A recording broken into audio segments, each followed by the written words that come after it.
یعنی چی؟ وا نمیدونی هالووین یعنی والا. چی؟ بدبختا 365 روز تو روز هالووین ما داریم زندگی میکنیم. یعنی چی؟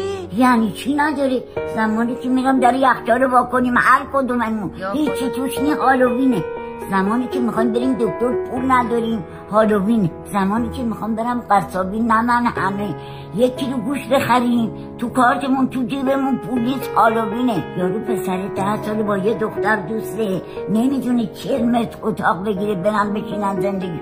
هالووین عزیز دل من اجاره خونه سر میرسه انقدر از اول برج قصی و این و اون دادیم پول اجاره نداریم بدید. آقا هالووینه شب مرده میاد از صبح رفته جون کنده بمیرم براش در میزنه نمیدونه 2 کیلو میوه بگیره دستش بیا خونه. هالووینه دخترم دقیقا تو هالووین. هالووینت مبارک.